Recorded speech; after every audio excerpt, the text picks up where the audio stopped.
Решавањето на проблемот со пожарникари во Кочани ќе биде приоритет, кажа денеска очти премиерот Христијан Мицкоски. Вели дека се изготвува новиот закон за пожарникарска служба, со што ќе се работи на зголемување на бројот на вработени пожарникари.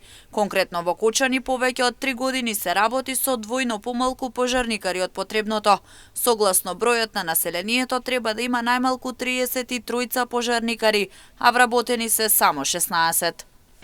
Да, се решаваат тие проблеми.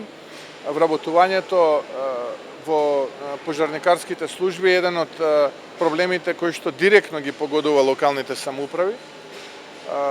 Се изготвува новиот закон за пожарникарска служба и веднаш по изготвувањето на тој закон ќе бидат зајакнати капацитетите на пожарникарската служба насекаде на целата територија со приоритет на градот Кочани.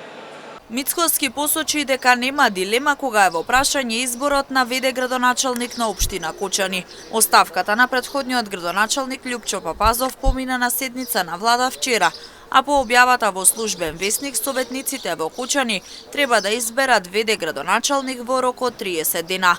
Кочани е без градоначалник 20 дена откако Папазов си даде неотповиклива оставка по трагедијата во дискотеката. Изборот на в.д. градоначалник е со иста постапка како и избор на претседател на совет, со мнозинство гласови од вкупниот број членови во советот. Апсолутно дека ќе се избере в.д. градоначалник и тука немам никаква дилема. Не сме разговарале со советниците. Кој би можел тој кој што ќе биде избран и кој што ќе добие поддршка. Во меѓувреме Мицкоски истакна дека ќе прифати средба со Филипче со цел да се реши целосно ситуацијата со трагедијата во Кочани.